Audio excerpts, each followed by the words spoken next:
So these are all the new modules. So now I am importing something called as torch.nn, where everything is defined. nn.module is there, nn.functional is there. I will talk about functional later if required. I am just importing the required module. Okay. So in the previous session, we discussed about torch.autograd. Note that we are not importing torch.autograd. Torch.autograd is automatically called by torch.nn module. Okay, so we don't need to import that. And yeah, as usual, when we learn something for the first time, we always dig its detail, right? Where these things are located, how they are actually, loaded. So you can, I mean, knowing these things are quite good for from the debugging perspective. Okay, and you can see that all of them are modules, but this time this is a Python module. Okay, and we can also explore few more things, like in Python, right? When you derive something, we want to check whether it is a base class or not. Okay, so we can also get this information from MRO, multi-resolution. Okay. Okay, let's get started with this linear layer. So what we are doing here is that, of course, I must have gone line by line. Okay. So I want to create something called as linear layer, or even if you want to construct a big neural network, you may define something called as class.nn. Okay, whatever the name you want to give. Okay, so I am giving it as linear layer. I have to subclass this nn.module. So the next step is I have to give this, or I have to define this constructor method where self is always. And I know this is a linear layer which has input dim and then output dim.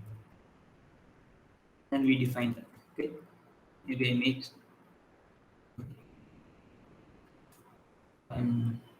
Then we can put for some later references. We assign this value to some attributes, and we have to initialize the parameter w and b. Okay, so since we are constructing this linear layer from the scratch, we are calling this nn.parameter. But in PyTorch layer, we don't need to define this nn.parameter, because the moment you use linear layer, it is automatically, I mean, these parameters are also automatically constructed. Okay, and here we are using random initialization, but PyTorch uses, I mean, there are different types of initialization that are suitable based on the operation. You can refer to the documentation. I think it was not covered in the lecture, but you should be really aware of what sort of initialization method your architecture is using.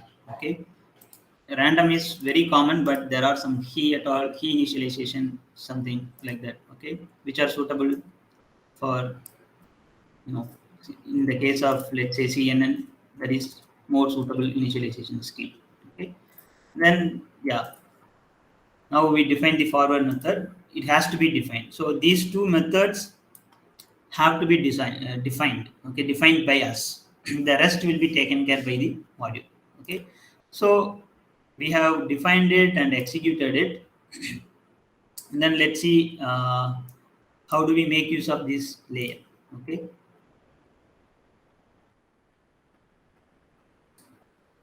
So we can simply make use of this layer by calling it. I'm just going to instantiate it with some value. So you can see the arguments that we need to pass is in futures.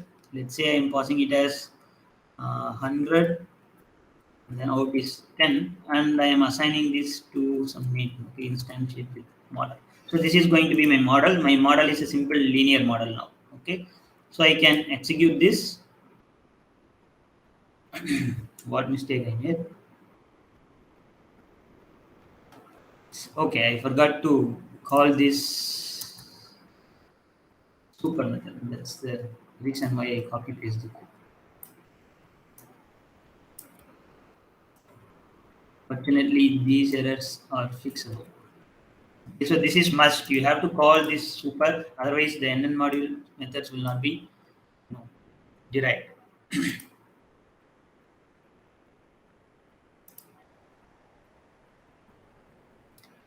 Okay, now I want to see the parameters, right? So we really want to see what are all the parameters inside this model if I want to study it for some reason. Okay, and before that we can also look into few more things.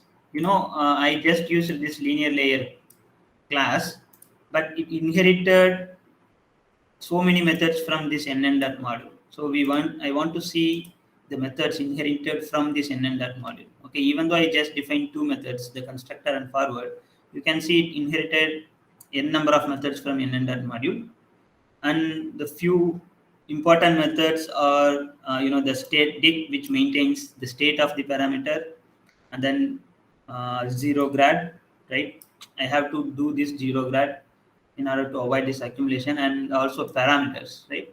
So the parameters means if I want to see the parameters of the model or a particular layer, then I have to use these parameters. Okay, and named parameters, named models, all kind of things. If you can either use dictionary, give the name for each layer and each parameter and access it, or this naming convention may not be followed if your network is extremely huge. Okay, where naming is automatically assigned by the backend, so we don't need to bother about that. Okay, now let's display the model parameters, and remember that the model or yeah, all the model parameters. Okay, in this linear layer there are only two parameters, w and b, but in general, all the parameters in PyTorch are iterable data type. Okay, it has to be an iterable data type. Okay, iterable in the sense it could be stored in a list, and the order is important. So you can use any data structure to store your parameters if you want to manually override everything, but you have to ensure it should be an iterable type, and also it maintains the order. That is for the obvious reason, right? If it forgets the order, then computing the gradient becomes messy. So we can see the parameter values. Of course, we don't get anything by looking at this. We can display it if we want, but we can access the parameter, model parameter. Okay, so if I have defined a really big network, then it would have displayed all the parameters. Okay, here there are only two parameters, w and b, so it displayed only two parameters, and you can see that the required grad attribute is set to true by default because it is called through nn dot parameter. Okay, for biases as well, of course, required grad attribute is true. So these are all automatically done. Okay, so how do I pass an input to this model? That is the next question. And as I mentioned already, I'm not sure in Python, right? So do you know what is this magic method means? Def underscore call, w underscore call. Why and when we use this? Right? When you define a class, you can also define many these magic methods or render methods. One such method is def double underscore call.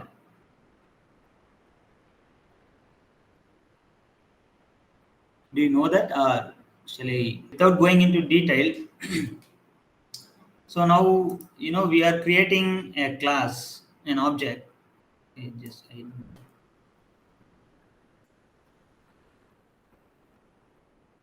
Okay, okay, so I am creating an object here, linear layer. Okay, and I am assigning that object to an instance. Suppose if I write something, so if I want to access a method of that object, right, or attribute of that object, I use this dot notation, and I can access the attributes or methods, right? So I have defined only one method here, so it's forward, so I can call that. Okay, but I want to have a behavior something like this model. I want to call that instance as a function, okay, and pass some argument to it, model of x. When I do that, what really happens? Okay, because this is an instance of an object, then I'm calling that instance as if it is a function, okay, and passing some argument to it. So internally what happens is that when you do that, what really happens is that internally, of course, this NN module already implemented that method. So we don't need to define that, but again, just for the sake of completeness, I'm defining that. Okay. So internally, I define a method called def double underscore call. Okay. And also, I take whatever the argument passed to the instance. Okay. Here it is x. So when I call an instance as if it's a function by passing the argument x, so it actually calls this method. Okay, so I have to define the argument passed to this model will go to this function. Then I have to define how do I make use of these arguments. Okay, so internally I call forward method. Before calling forward method, I check various things. Okay, then I check various things. If everything is fine, then I call the forward method. I don't, you know, straight away call the forward method. Okay, because I need to check various things. So that's where this def double underscore call comes in. Okay. Uh, so calling the forward method is kind of not recommended. Okay, it is even prohibited. Okay, you should not call the forward method directly. So you might wonder, anyhow, the computation takes place only in the forward method. So why should not I call the forward method directly? For the same reason that before calling the forward method, we have to check so many things. Okay, whether everything is passed as expected. Okay, then if it goes through that checking, then we can call this forward method. Okay, that's an idea. Okay, now let's pass something real. Okay, so I'm going to call this make use of this simple linear network to recognize the digits. So we always start with this one, and okay, the time is 7:16 now. Okay, so I'm switching to the collab that I have already written, because of 7:30 I have one more work. So let me try to wrap the session by that. Yeah. Okay. So once again I have written all the reasons here, because sometimes I forget why I have written this code. So I give this commentary. Okay. So everything that you have seen so far is already there in this collab. So I want to use some data sets, so real world data sets. So the best one is to use a MNIST data set. So if you want to, make use of any data set from the computer vision domain, then you can use this torch vision library. You can load the data set. It contains some n number of data sets. MNIST is one among hundreds of data sets. And then of course, I'm not using these transforms. Oh, I'm using this transform. The transform is very simple. Since it is an image, often it is going to be an unpaired array. One of the transform is to convert that into tensor. The other transform operation is like I may resize the image, right? I may need to resize the image, all these things. So that's where we use this transform operation. Okay. So I'm loading the data set, and we are just checking all these simple things. Again, just for the demonstration purpose, I'm going to consider only the first 1,000 samples from the data set. Okay. So the MNIST contains, MNIST, right? Digits 0 to 9, and then image is of size 28 by 28, I guess. And we have to normalize the range, not normalize, scale down the range to 0 to 1. I'm using this xtrain.max. Okay. So here comes simple code. Okay, I'm calling this linear layer, and I'm passing input feature as 784. The reason is, even though MList is an image, I'm resizing it as a vector of size 784, and out feature is 10 because there are 10 classes, and I'm setting bias to true. Remember, this nn.linear is actually coming from PyTorch. Okay, this is not what we have implemented on our own. So this is already built in from PyTorch, and there it also gives an option whether you want to add the bias or not. Okay, of course we need bias, so we use this. Okay, and I'm checking whether this model is callable. Therefore, I can pass an input as a argument to this model, okay, as if it is a function. And also we can check the parameters. Okay, so when I actually made use of this NN.linear layer, I didn't define any parameters for it. Okay, this linear layer takes in only two arguments in addition to this bias, and behind the screen it creates the required number of parameters. Okay, since there are only two arguments, 784 and 10, by making use of this information, it has created this parameters. Okay, so one is of size 10 by 74, the other one is of size, the bias size is 10. The same thing that we have done. Okay, so initially there will, I mean, since we haven't computed any gradients, so it is none, and we are checking is this tensor, all these things are fine. Okay, now I am pausing, I'm making use of this instance and pausing the input. Okay, so I am doing just reshaping. Okay, because X is actually an image of size 28 by 28, but I am going to make use of my linear layer where it expects the input of shape 1 by 784. Okay, so I am doing this. And what will be the output? Remember, when I call this, it passes this input and it checks some attributes. Uh, if everything from okay, then it calls this forward method. Okay, in the forward method, it carries out this matrix multiplication, then assigns the result to out. Okay, so out is now going to be a 1 by 10 vector.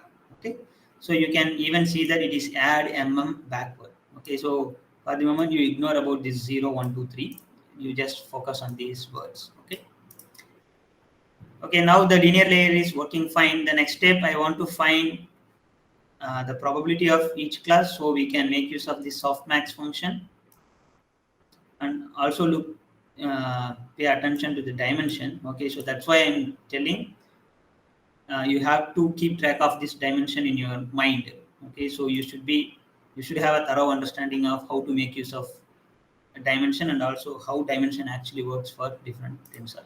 Okay, either you can use this torch.softmax, okay, or you can use this f.softmax. Both gives you the same result, but PyTorch recommends this torch.softmax. Okay, now how do I make a prediction? The prediction is simply where the probability value is high, so we call this argmax function.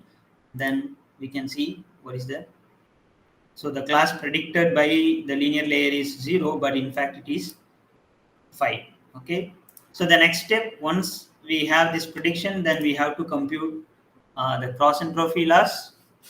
Then I define this cross entropy loss, and then we are passing this the prediction and also the ground truth. Okay, then we compute the loss. Okay, we know the entire thing now. So the next step is to once we compute the loss, then we have to compute the gradients. So to compute the gradients, we could have call the parameters and update it, but once again that is not a good thing, so we make use of this optimizer module. Okay, so yeah, so the optimizer is once again make use of this optimizer base class. So if you invent your own optimization algorithm, okay, so that often happens, people won't use off the shelf optimization algorithm. In case if you feel that for your particular data set doing some tweak to the Adam optimizer makes more sense, then what you can do is that you can define your own optimizer by inheriting this optimizer base class, and then yeah, you can, I mean, it's very simple to implement your own optimization algorithm. It's not that much difficult. Okay, and as I mentioned earlier, what are all the arguments to this optimizer? The optimizer argument is simply model dot parameters. You just pass the parameters. Okay, then it computes the gradient, and based on the type of optimizer you mentioned, in this case it is SGD, with the required number of arguments, it computes the gradient and updates the parameter. Remember, this line only computes the gradient. Okay, it won't update the parameter unless we call an additional attribute. I'm just executing all this. So yeah, we can take a look into the attributes associated with it. One attribute that we are going to use is step. The step is I compute the gradient, the moment I call this step method, then it updates the weights. Only when you call this step method, the weight gets updated. Okay. Okay. Now I am computing the loss dot backward. Okay. Yeah. By the way, the next thing is I'm just displaying all these values, and I just want to visualize how the parameters are changing after training for a number of epochs. Okay. So I'm just displaying some digits. Number 5 is the input and ground truth, and I want to see whether the model is able to predict number 5. Okay. So now I am calling this optimizer.step, so which now actually updates the parameter values. Okay. And I want to see after one iteration or one update of the parameter, I want to see is there any perceivable change or whether the neuron is learning any pattern. But since we have done one update, we are not seeing any pattern in these weights. Okay. So now we can put all these things into a few lines of code. Okay. Now, which means earlier I just executed one line at a time just to show how the flow is. Now we know the entire flow, so we can pack everything into a few lines of code. Okay, so that's what we do now. Since this model is very simple, I can use nn.sequential, and then I can define all the required layer. First, you define the linear layer, then pass the output to the sigmoid. Then you define another linear layer, then pass the output through sigmoid, and then the final layer is in nn.softmax. So essentially what it does is, since it's a sequential operation, then I can build the entire network with the help of this nn.sequential, because the network is so small. You can go with this approach if your network is too small, or it's like okay, by practice you come to know when and where you have to use this nn.sequential. But again, the cleaner code is to define this class. So I'm just defining it as ffn, and then we, once again, it is same thing as how we created the linear layer. Creating the model is exactly same. Now what we do is I'm inside this constructor method, I'm setting this in, sorry, it is actually now computing the computational graph. Okay, so this entire class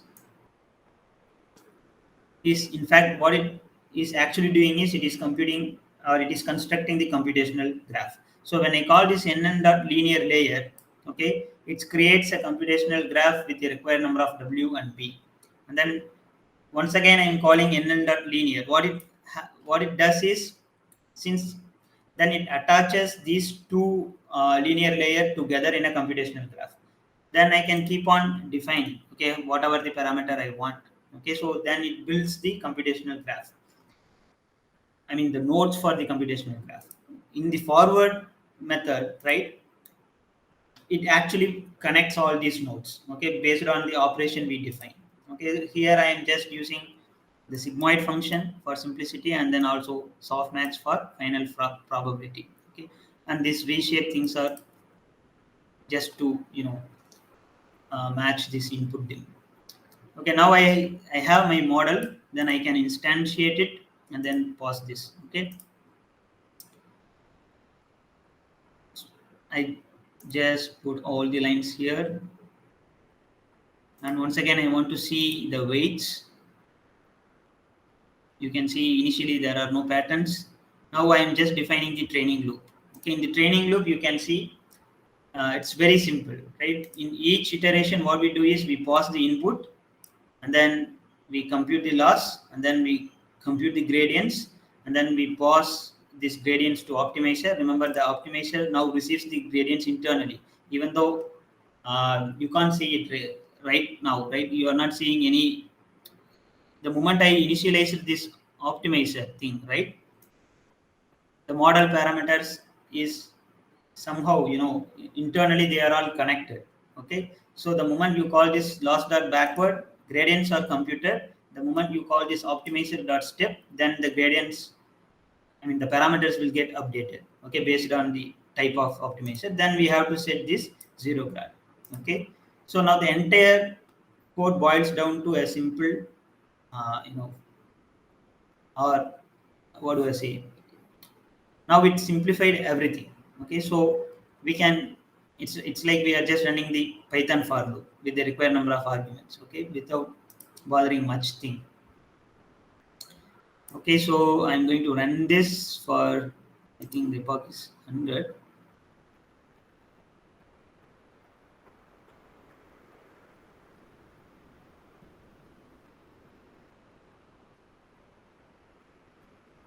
So we see the loss value is reducing.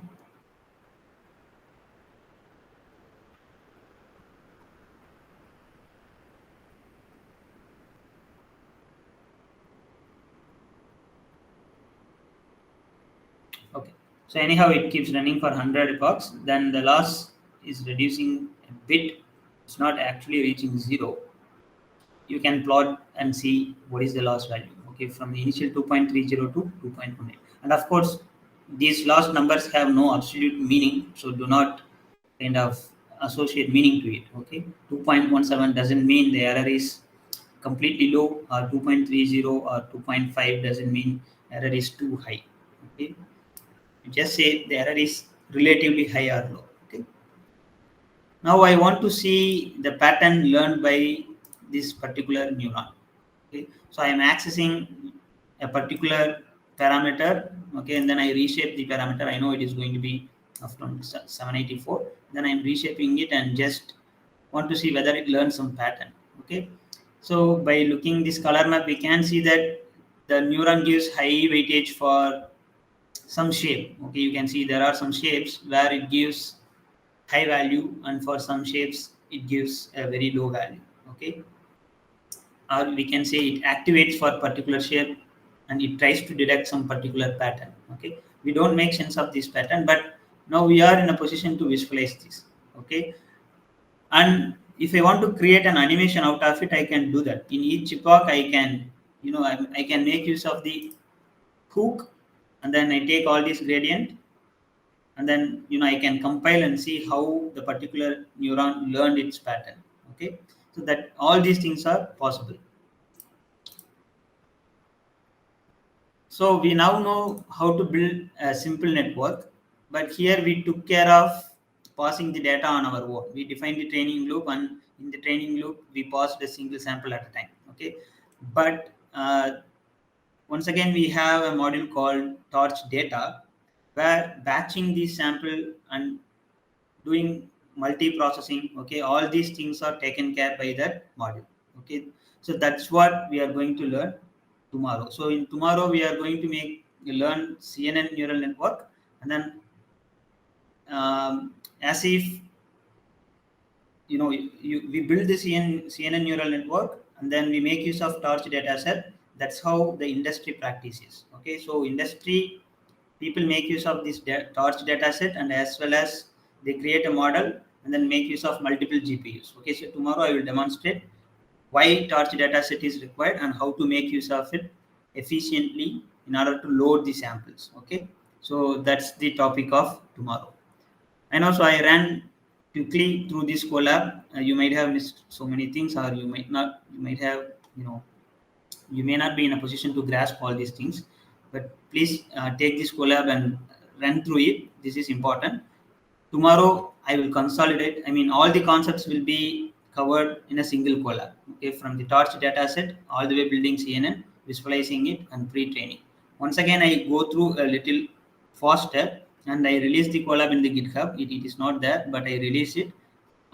Before coming to the session, I request you to go through that collab so that we can. It's like we can discuss something, okay, because otherwise I will explaining the obvious thing which you can read on your own and understand it, okay. Okay, thanks. I see whether this, I'm stopping this recording.